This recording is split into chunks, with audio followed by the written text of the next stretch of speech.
Hello guys, welcome back to book club. I'm very excited to be back with book club this week, and I have Cami joining me, and I've been wanting to do a book club with Cami for a very long time, so I'm very excited that we were able to choose a book and work it out this week. We chose What Red Was by Rosie Price. Rosie Price was only 26 actually when she wrote this book, and it was her debut novel. I feel like we've done so many debut novels, but big fan of the debut novel. And she said it's a story she wants to relate to all women who have suffered at the hands of men, which unfortunately there are many. And it's unapologetic in its mission to depict, analyze, and shed light on the trauma of rape and its aftermath. It's about power, privilege, consent, and it also dissects the effects on your mind and body. It's about Kate Quayle, who goes to college and is having a difficult time making friends when she meets Max. They quickly become friends. They bond over films. Max's mom is a film director who Kate is a big fan of. So it kind of follows their platonic relationship as a male and a female being friends. Shocker, it can happen. And when that relationship is compromised because a member of Max's family sexually assaults Kate at a summer party. I want to reference the opening quote because I just think it describes rape in a way that kind of makes it more understanding, that doesn't only focus just on the incident itself, but how it can affect you long term. So it says, "It was not the attack in isolation, but what it did afterwards. The way it shattered perception, distorted senses, disabled the ability to trust and love and be loved, drained the world of color and light." Something Rosie has said in an interview, which I thought was really interesting. She said, "A classic symptom of post-traumatic stress is the compulsion to recreate the traumatic event over and over, whether it is the abuse survivor returning to a violent relationship or the soldier returning to a war zone." Now, this is depicted a lot in the book because Kate kind of, in the months following the incident, is replaying it in her mind over and over. And I do think that is a common thing that can happen in the aftermath of sexual assault. I do want to note that this story is inspired by true events, but it's argued that there is a danger in fictionalizing sexual assault. I know it was the same in My Dark Vanessa, so I always like to preface just that sometimes it can separate the experience from the human, and it distances the facts from occurring in reality. So I just want to really stress that when it comes to assault, it's really important that we do support and amplify I think the reality of it, that it does happen in real life. It should not be fictionalized and separated, that this is a real event that unfortunately happens commonly. So the author has been open about being raped, and she wrote this book as a somewhat therapy to her. I do think also in telling these stories, it is sometimes easier to fictionalize it first, to be able to separate yourself. And if that was Rosie's way of coping, I absolutely think that is a very valid way to cope when it comes to something like this. I do want to say a warning for those who haven't read the book yet. The assault scene was described in extreme detail, so please be aware if that is something that is triggering for you. Be cautious of that when reading the book, because it is very difficult to read, especially those parts. Now, before I bring on Cami, I have to just tell you guys how much I love Cami, because she recently, I think over the summer, has gotten very into reading and has been even recommending me books, which I love. I always want a good book recommendation. So I'm really excited that Cami is a book enthusiast like myself too. And she recommended this book, so I would love to bring Cami on here so we can talk about it.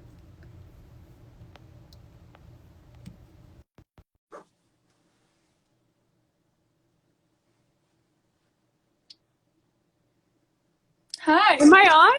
Oh, yeah, you're on. I've never been on this. Welcome. Well, I think the last time I did a live was like 3 years ago, and I'm leaning against my computer, so tell me if it sounds terrible.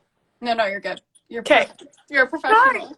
Thanks for having me on your book club. I'm happy to have you. I have to on come here. up with a name for your book club. I know. Like I know. KBC, Kaia's book club. Okay. Something like that. It's a work in progress. We can think about it a little No, more. we'll keep brainstorming. But we can think about it a little more.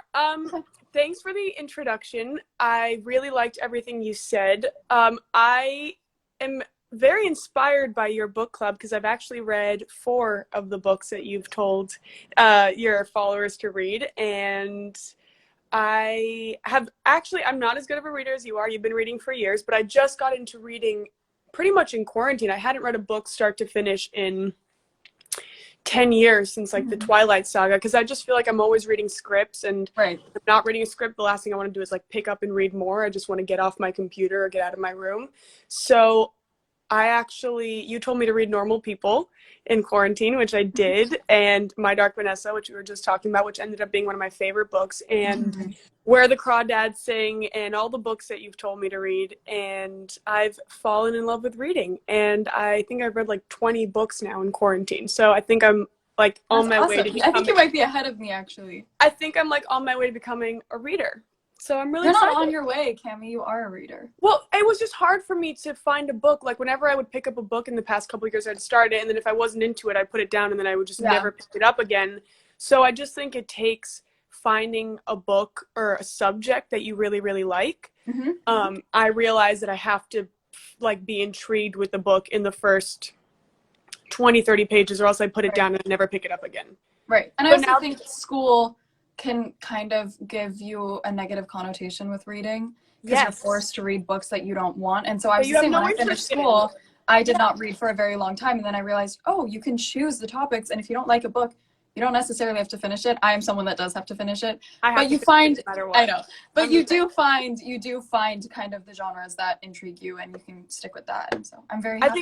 I think it's so true, because we were all forced to read so many books in school, and it's like now that I found the genre and the type of reading and writing that I like, and now I'm just like exploring all the books that are recommended to me through you, through other book clubs. This one was actually recommended by Bellatrist. I have to shout out Emma Roberts for telling me that this book was amazing, so shout out to Emma. And I'm really happy that we chose this book, because I really thoroughly enjoyed it, even though it's such a dark subject, as you know. Yes. As all the readers who have read this and the people that are yet to read this. And I think it's good that you disclosed, that it can be triggering for people who have experienced sexual harassment or sexual abuse. And also people, I think something that we should talk about is that if you're planning on reading this book, it definitely does get into the world of self-harm, which I think can be also triggering, because the scenes of Kate cutting can be very detailed and descriptive. And I think that it could be triggering for people who have dealt with that in the past or are still dealing with that in the past. So, and as people know who have been a part of my book club, I don't tend to choose light topics of reading.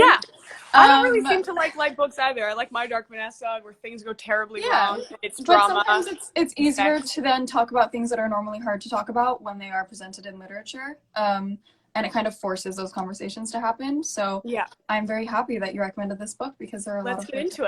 Let's get into it. I do want to start, just because that was kind of like the main theme, is sexual abuse and ownership of the experience. Like Kate, I feel like for a long time she stays very silent about the experience, because she wants to have ownership of her own personal experience with it. Right. And, the scene of the assault, it is very explicit, but it's not necessarily violent. And I think that's a very important depiction of a certain type of sexual abuse that can happen, because it makes it disturbing in its own way. So she kind of hopes people will see something is wrong with her and ask her, but she doesn't necessarily want to start the conversation. I think that's something important to talk about, is that it's difficult to be the first one to bring it up when you have experienced something like this.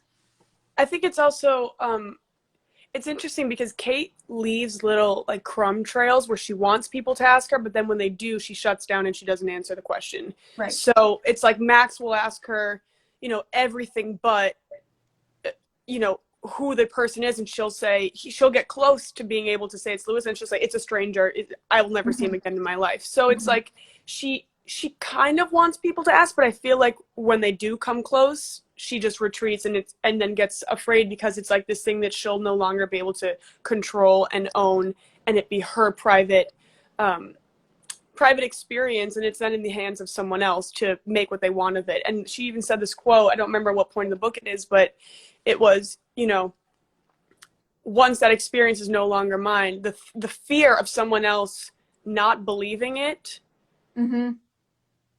is just too great to Mm-hmm. bear. So she would rather carry this on her chest for years Right. than open up to someone and even have that conversation. So I just think it's so interesting always to read how different survivors deal with sexual abuse and rape, you know, the word that they don't want to use throughout the Yeah. book. We just can't stand to hear that word, but it is what it was. Yeah. So I And just think it's interesting how everyone deals with things differently. Like, in the writer having to write this book was her therapy. I don't think Kate would have ever been able to sit down and write this. It's like just people cope with trauma in such different ways, and I always find it interesting to see how different people cope with different yeah, things. and I think this depicts a very accurate and real way that a lot of people do deal with trauma Yeah. like this. And do you think, you know, this idea of Kate losing control of her traumatic experience is true in real life? Do you feel like that is, you know, something that a lot of women who are rape survivors deal with when having trouble with, you know, coming out and telling people that this has happened to them? I mean, I don't know. I can't speak for rape survivors. I couldn't personally relate to Kate's experience because that's just not my life experience, but that didn't take away from the fact that I felt everything that she felt, just because Rosie did such a great job at portraying the physical sensation of what it feels like after you just get raped, and cleaning up her body, and the way she looked at herself in the mirror, and the icy hot feeling that comes up to her chest every time she recalls it. It really can take someone who has not had that experience, has been fortunate enough to not experience that, and make them come as close as they can to understanding, because you will never understand. Absolutely. And that's the truth. You know, you can try, you can listen, but you'll never understand what that person's been through. So I think she does a really good job at, throughout the whole story, making you feel for her. But it's hard because I'm such a vocal person. I think you are too. And it's so hard to imagine yourself in that situation, how you wouldn't get out and call your mom right away. And that's just not Right. how everyone deals with trauma. Absolutely. And this whole idea of, she did say no, but she wasn't screaming and she Yeah. wasn't fighting, but no one can say how you're going to react in those situations, and that does Exactly. not make it okay, you know. I've definitely thought about that as a woman. I think, yeah, you must have too. And I think women in general do think about, what if this were to happen to me? And I think you have an idea of, oh, if I were, you know, to be attacked or to be raped, I would kick and scream and bite. And then the reality of what happens in a circumstance, the way your body can shut down, the way you can just totally go blank. And that's another way of coping with trauma and coping with what's happening. I mean, she said that quote, which you referenced, I think, or there was a quote somewhere in there that I had written down that was beautiful, and it's how she left her body in that moment. Right. There's so many different ways that you can react to something crazy and volatile and horrible happening to you. So there's no way to know what you would do in that circumstance. But I think as a woman, we all kind of think that we like to think that we'd be the brave, strong person, but it's not always how it comes out, and that's okay. Yeah. And how do you feel, because I know you, as an actress, it's a very different depiction, but you have been in, you know, very explicit scenes, and I think in writing it's a bit different when you really read something, because I'm sure when you're reading scripts and there is a description of rape or of sexual assault, something like that, you are very taken aback by it. So how do you feel about sexual abuse being represented graphically in literature? I don't think I've ever read a script that was so detailed in the way that this novel was. They just don't have the time in a script, in a 120-page or 100-page script. They don't have the time to make this kind of scene so detailed and so strong and so powerful, or else the scene would go on for 45 minutes, and nobody wants to see that. Because all of those feelings are happening within Kate's head, and I think that's something that might get lost, And also, they just can't spend that much time talking about, you know, the exact moment, and in a way that you have a 16-page novel like this is. You have time to really get into the depth of what life looks like after, what life looked like before. I think Rosie did a really good job at showing what Kate's life was like before the incident, before the rupture in her young adulthood. And yeah, I've never quite read a script that had this much detail, but I just found it so interesting because the way that she described the physicality and the senses and the flashbacks and how when she dropped, the glass Tupperware and she saw red blood, that is a trigger. And the amount of triggers, I wasn't educated as to how many things throughout a day can trigger a survivor and bring them back to that memory. Absolutely. And I think the way that Rosie's able to depict in such detail the emotional effects and the aftermath of it can actually feel like she's standing in solidarity with a lot of these women, and she is, someone who has been sexually assaulted before as well. So do you think a book like this can be comforting or cautionary for women? Do I think it can be? I actually thought about that. I didn't know that you would be asking that question, but I thought about this because I wanted to say, caution anyone who's experienced something like this. This book could be really hard for you to read, but it also could be really comforting for someone to read who is a survivor of sexual assault, because I'm not saying it's going to be one thing or the other. I can't say how someone will react, but I do see how it could be comforting to know that someone else has had the same feelings and the same physicality and the same flashbacks and the same hard time talking about it and the same feeling of guilt and shame. And I think someone who read this could go either way. It could be super triggering, or it could be actually very healing to feel that they're not alone in everything that they felt. Yeah, I agree. I think it's important to know that you're not alone in whatever emotions that you're experiencing after. Everyone has their own very individual way of coping and individual experiences, and no one's to say how someone else will react. But I think to understand that it doesn't make you not normal to be feeling these things after, to be having it affect every part of your life after. That is a very valid thing that can happen. So I'm sure, by reading this, at least women can understand that this is something that a lot of women go through in the aftermath. Yeah, and I think, I don't know about you, but just to lighten up the subject a little bit, I was so happy in the last 30 pages when everyone found out that it was Lewis. Me too. I wanted it to happen Yeah. so much early on. I was dying for someone to just put the pieces together. It was so obvious. Because I think also, Kate wasn't ready to admit that she really did want to tell people, but she was, like you said, dropping those breadcrumbs, and you really just wanted to grab the people and be like, push her harder, or like, but I was like, ask her one more time. Are you sure it's at no the one? Same no, time, someone it's like, ask her. Yeah, but at the same time, it all will come in time and at her own pace, and it's absolutely her story to tell.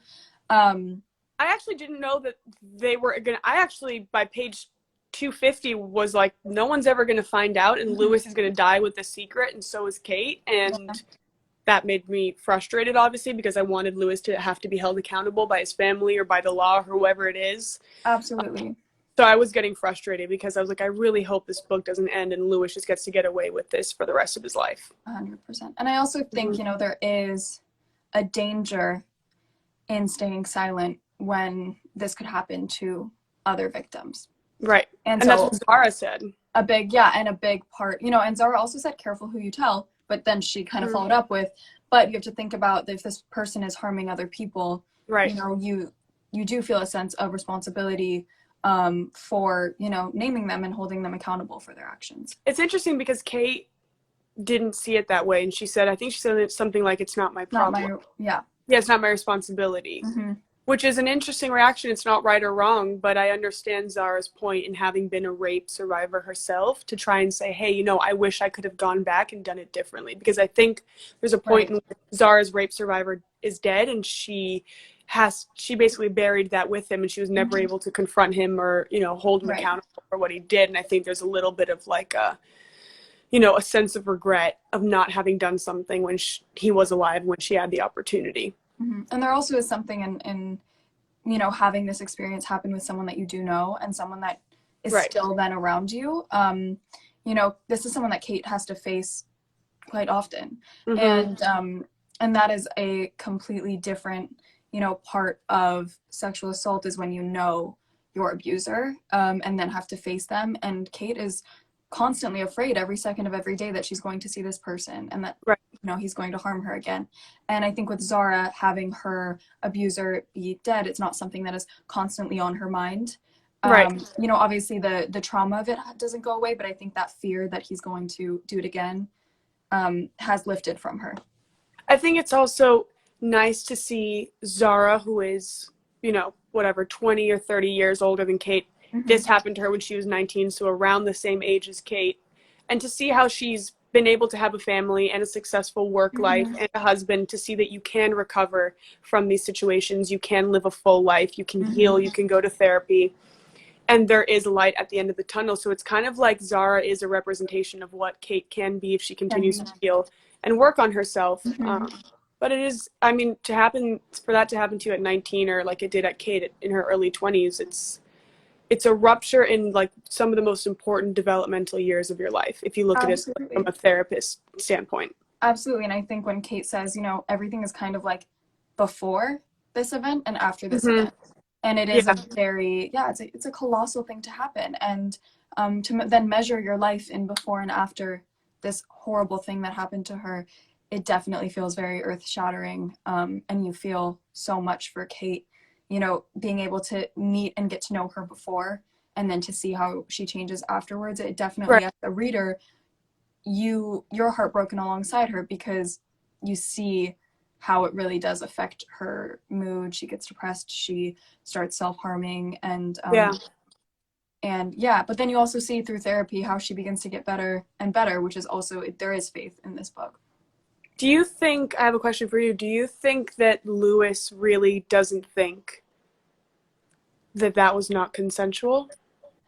You know, it's interesting. I can't tell because I couldn't tell. Yeah, I feel like in most books surrounding this issue, including in My Dark Vanessa, you don't hear the perspective of the abuser. So when when you're talking about Lewis, you're actually thinking his thoughts as well. So it was interesting because you hear him kind of in his own mind justifying it, being like, I knew that she wanted it even though she said no. But that is just, in reality, not something that is ever okay. Like, consent is so important, and the word no means no.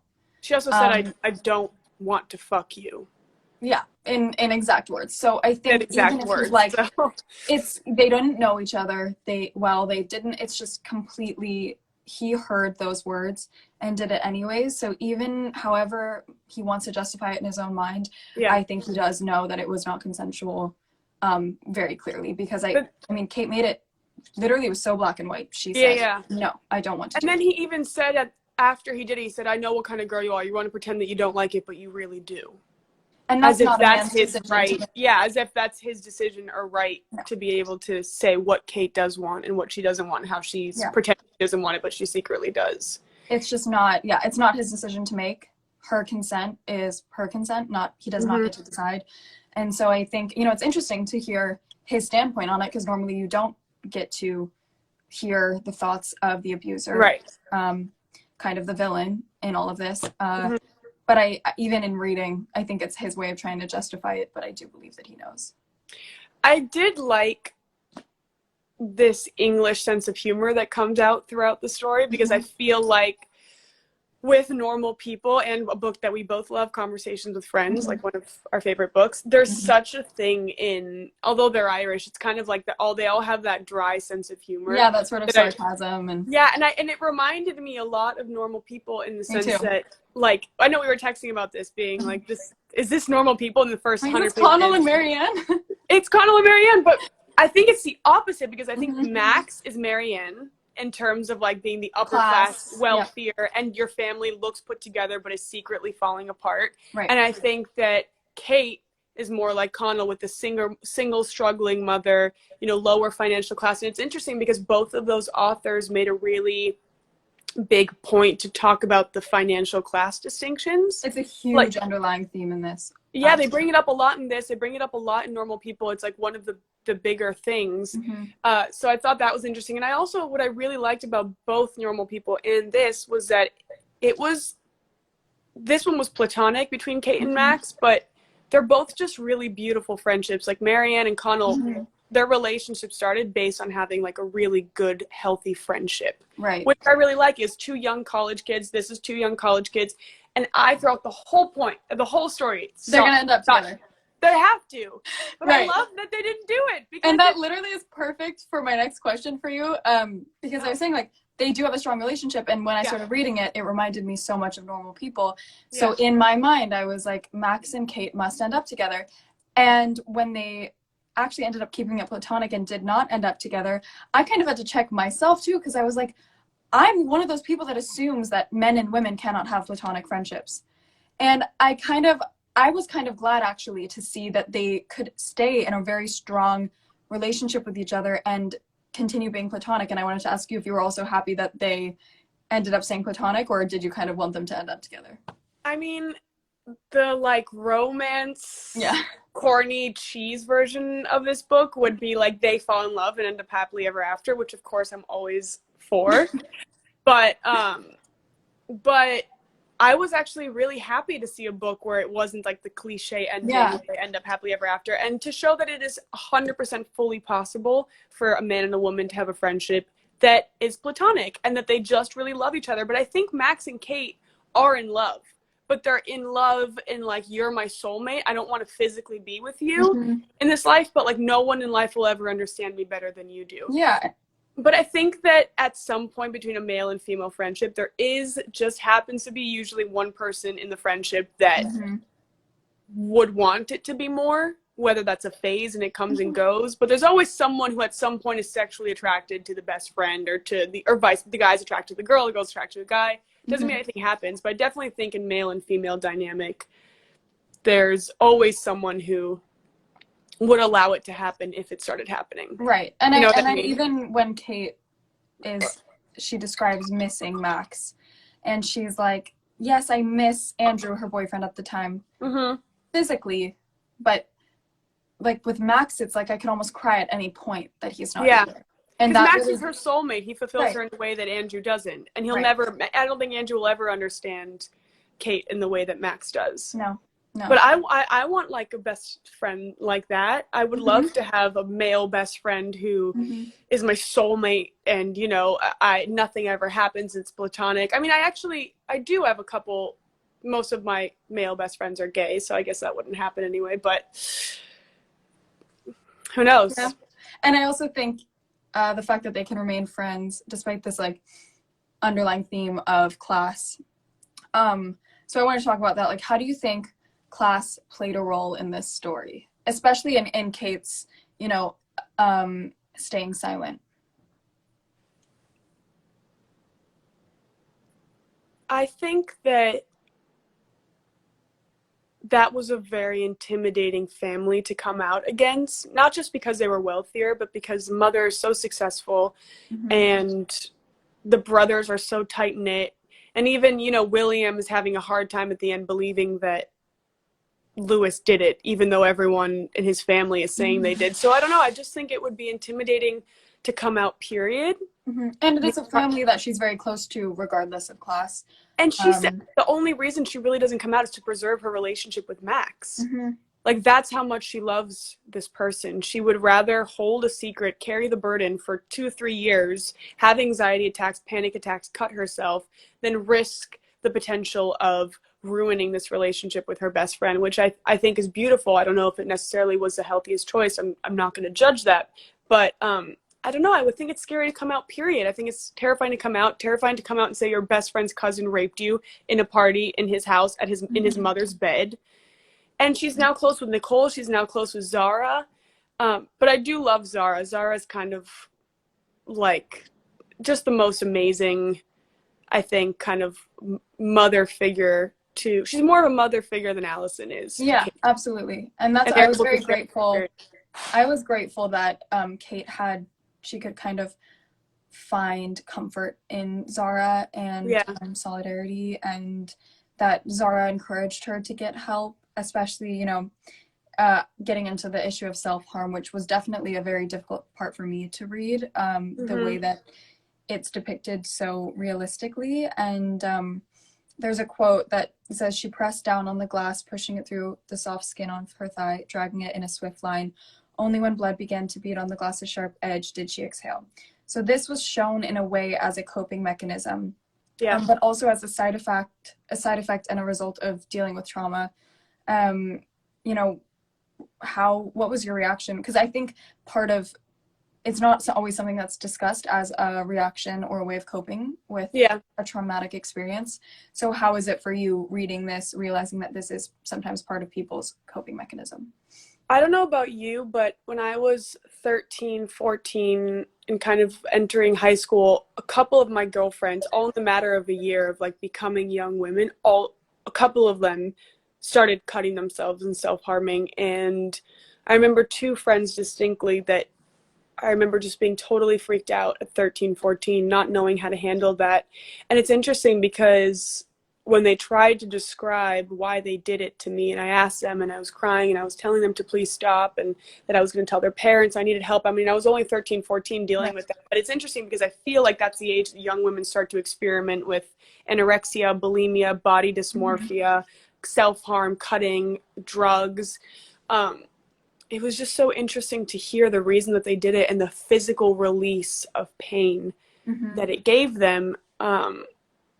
And it was just hard for them to see that wasn't the right way to do it, that wasn't sustainable and had longevity. Like, that is not how you can live for the rest of your life. In order to feel pain, you have to create a wound on your body. So it was really so descriptive in this book. I mean, I've never understood it like I did in what Red was. Yeah, and I think it gives you the perspective that, you know, sometimes the manifestation of emotional pain and emotional trauma is more palpable, more just to the point when it is, you know, translated into physical pain. And I think for Kate, it was a control thing. It was something that she could place in the moment rather than this deep trauma of the experience that she had had with Lewis. Right. Well, that's what I think when you say, like, that's a control thing. It's also what anorexia is. It's also what bulimia is, being able to control what comes in and out of your body. And also when I've spoken to my friends that deal with those kinds of disorders, it's all OCD. It's all a matter of being in control. And I think that was just Kate's only way, her only knowledgeable way of dealing with it. And even for like the moment that she didn't feel anything, all that pain was worth just that 1 second that when the blade hit her skin, didn't feel anything. But I don't want to glorify or glamorize that. No. You know, and I don't think that she does in the book. So I think actually not talking about it in a positive. No, and I think way. the how explicit it is in the book is a very just straight to the point of how horrible self-harm can be, how destructive it can be. And, you know, even Kate is ashamed of the cuts on her legs and is trying to. Andrew never sees the cuts, or he just doesn't want to ask? I think she kind of explains that it's just something that he doesn't bring up because he asks about it occasionally, and she'll make up really bullshit excuses. Yeah, like she ran into something that she even knows are not something that anyone would buy. Right. But I also think, you know, that is maybe somewhere that Andrew didn't want to overstep, but also probably should have been more adamant on helping her because he was kind of just silent and said, okay, if that's what you say. But that's and I do think it's important.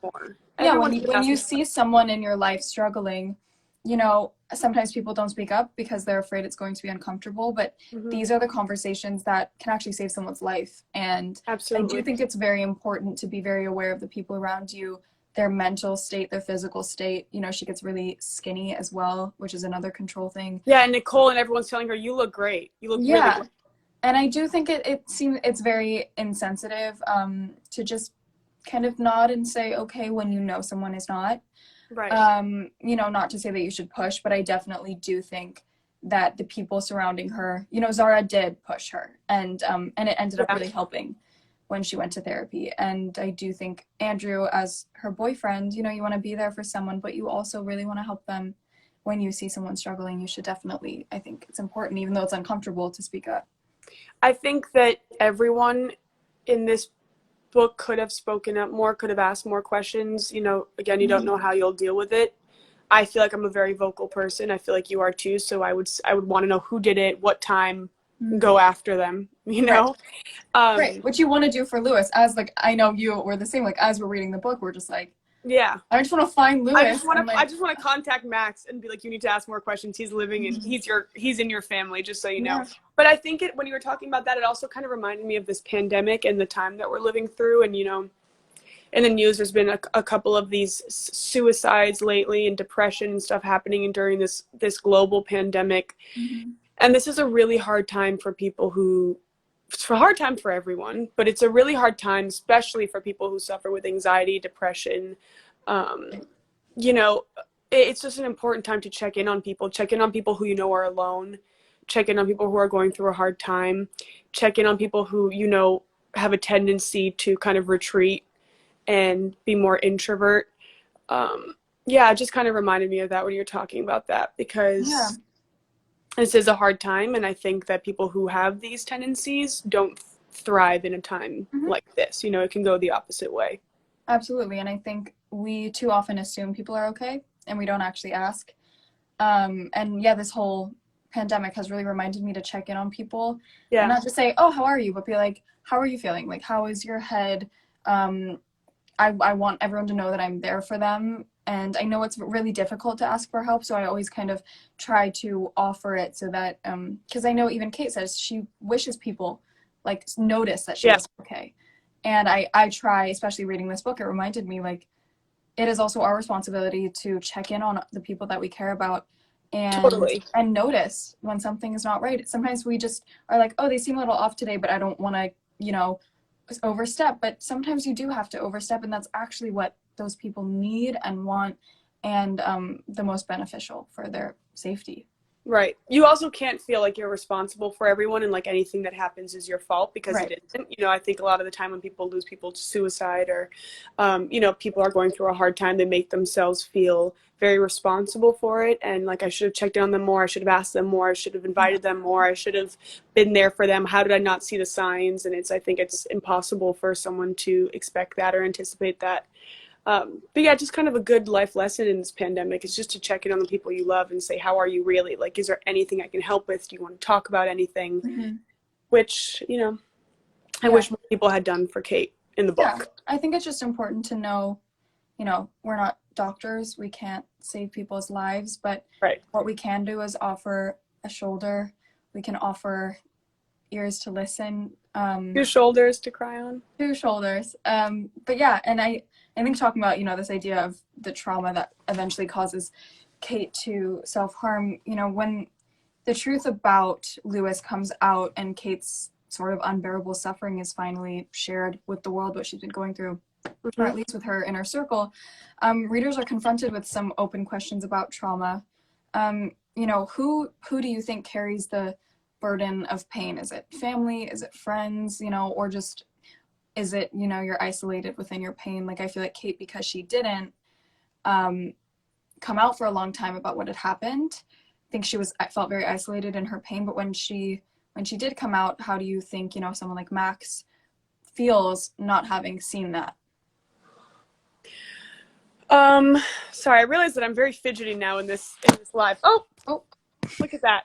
Look at that. I realize I'm very fidgety and I'm really hot, so that's why I'm moving so much. I know, I get really hot every time I do these. I like sweat. I guess you could have warned me. I get really hot in these things. Yeah, you do. Hair up and everything. Yeah, you do. So, yeah, and I'm like drinking water. You're like all still and perfect and model-like, and We've had a lot of practice. You had a lot of practice. This is my first live, so bear with me. I'm actually surprised that no one called me and ruined the live yet. I felt like everyone who I haven't spoken to in years was going to decide to call me on like the 45 minutes that I was on Instagram live. So I'm happy. It does happen sometimes. I mean, I've accidentally just ended lives in the middle of them. I was like, what do you do if someone calls you? Is there a setting on my phone so I can make sure? But no one's called me. So I know you asked me so many great questions that I've never even thought about, and I've done so many of these. I'm like, oh, you're so professional. Kemi was like, I took notes. I did. Like my you're sitting on my laptop right now. I have all these notes in case like I forget. I'm very organized. Question that you were asking me. Like when the news is shared, who do you think carries the burden of Kate going through something like this? Like at the end when they're in the movie scene and they all realize. I think the heaviest burden is Max, because to have been the closest person to her for so many years and to have not done it has got to be so many emotions in that theater also, I'm sure he felt stupid. How could he have not noticed? She's, you know, Mhm. left so many signs and little breadcrumbs. Also, the anger that it's his own blood who, you know, essentially took years from Kate's life in terms of she wasn't able to really thrive and prosper in those years in the way she should have and would Mhm. have if a traumatic event like that happened. Um, so I think Max was probably hit the hardest. I think Zara knew subconsciously. I think Nicole was just kind of oblivious. And I think Max, it's a devastation. And Mhm. he probably feels a lot of guilt for having introduced her to Lewis, that it happened in his house, that he didn't know. Right. I And think, I think that was a big part of her reservations in telling Max, yeah. was because she didn't want him to feel like it was his fault. But She, as it kind of, she as kind of, it goes on, she's almost like, no, I want him to know that this happened and it was partly because of him. And I think it is also, though, important to acknowledge that, you know, when she's talking to Zara about what happened, not the specifics of who it was, but Zara is explaining her difficulty in relationships in the future, where she then kind of felt like the only relationship she could have included masochism. Even with William, it was something that she wanted to try. And because then you feel in control of, I yeah. guess, the violence. Which is what Marianne kind of did. Not that Marianne had violence, but Exactly. that's what Marianne and normal people resorted to, was like sadomasochism and doing stuff that she totally didn't want to do. And then, Absolutely.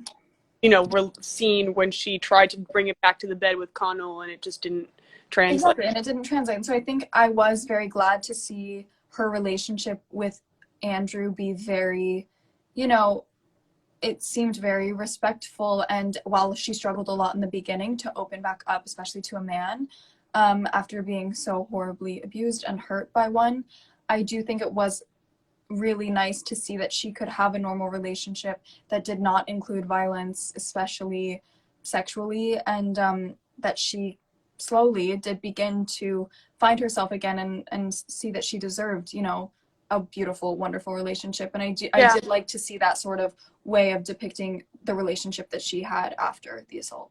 I thought it was interesting too and very ballsy of Kate to tell Andrew so new in their relationship, because Right. men can get scared from that. If only the second or third time that they were kind of having sex and seeing each other, she dropped it on him and said, you know, I was raped and it wasn't that long ago. And I think that a lot of men can just at that point say, you know, I don't want anything to do with this. I don't want to take on the burden of this. This is going to be, Which is so horrible, just in which is and of horrible. itself, is that it's a burden that she had to suffer at the hands of a man. That alone can be Yeah. considered a burden, and I think that's another, you know, reason that silences women, and that should not be something that would ever be considered a burden on someone else.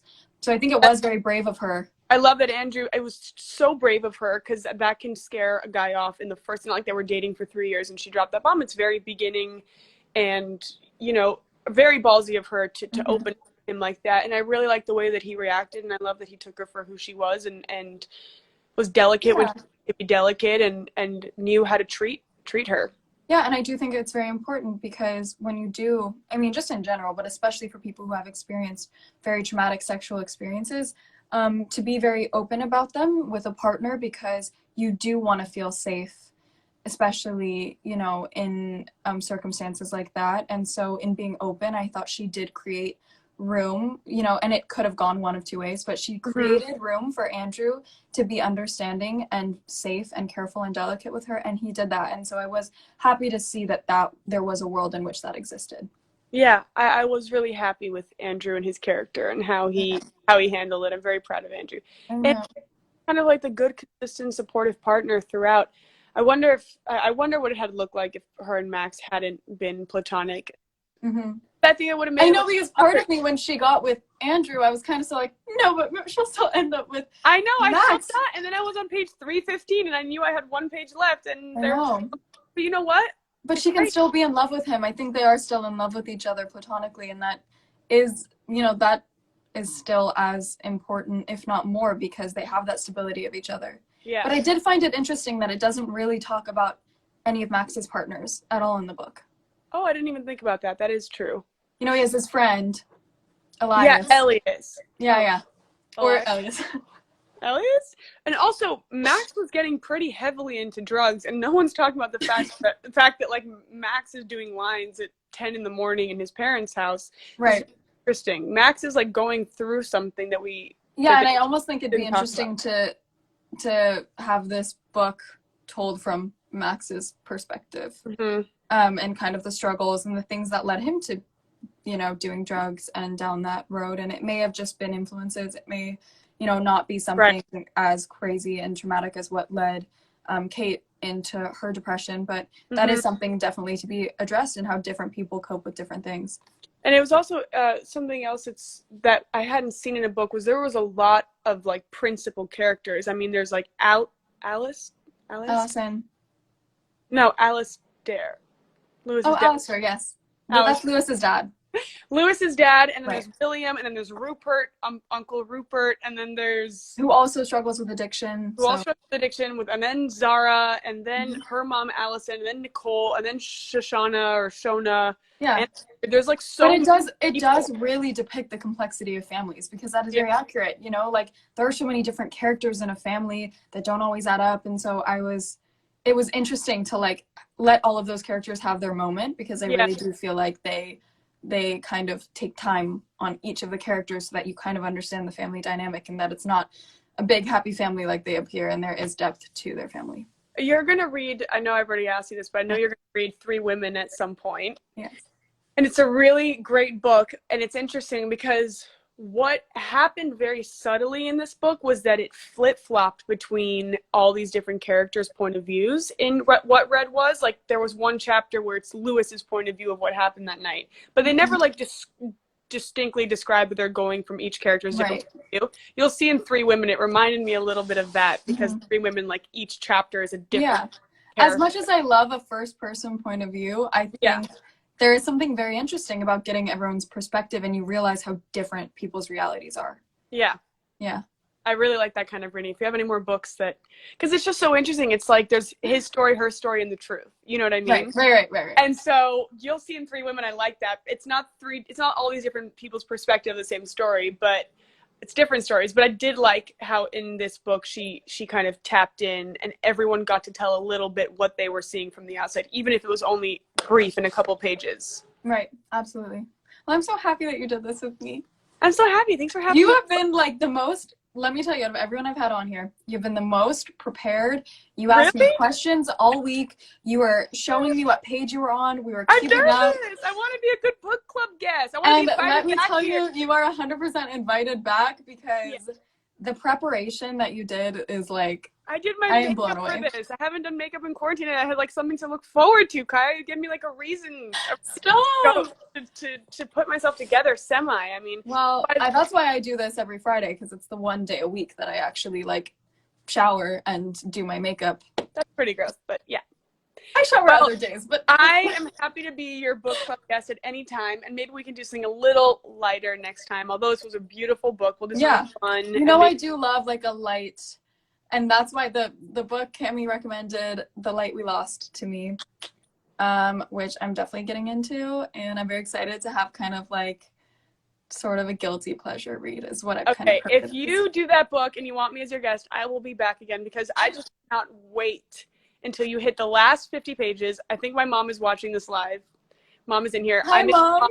Hi, Mom. I made my mother read the book. She read it in like 48 hours. I made my mother read the book. She read it in 48 hours. I've made everyone read the book. And you've been telling me to read this book, and I've been horrible, because you've read all the books that I've recommended to you, and I promise you I will have it read. The next one that I'm going to do on your list is This Is What It Always Is. Oh, This Is How It Always Is. So good. That's my next one. It's a very heavy topic as well, but a beautiful, beautiful story. It's not necessarily a romance, but I do think you'll love it. I didn't want to watch your live because I didn't want to spoil it. But yeah, I'll be back for The Light We Lost if you want it. And yes. I love you very much. I love you. Smart, beautiful woman. I'm so proud of you for this book club. And I really like your book recommendations. As you can tell, I'm reading all of them, and you have really great taste. So I'm back whenever you'd like. Well, I love you, and thank you for inspiring women to read, because that's the coolest thing anyone can do, and I'm so happy to have a friend who reads with me. It saved my quarantine. I was not there. You guys, you can be me. You can go from not being able to finish 30 pages of a book to reading 20 books in 6 months if you just find the subject that you like. I like drama, I like intensity, I like explosions. So find what you like. And there's a book for everyone, is what there's a I book always for say. everyone. There's multiple books for everyone, you know? I've read 20 books. I like them all. There you go. Okay. I love you. Thank you for doing this. Bye. Oh. Well, that was awesome.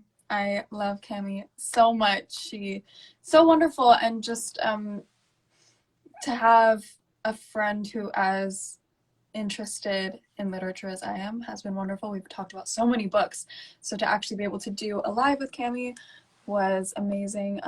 We will be back with more book club, and we have some really cool things lined up. So yeah, thank you guys for letting me continue doing this. This has been awesome. Have a wonderful weekend. Please stay safe, and I will see you guys next week.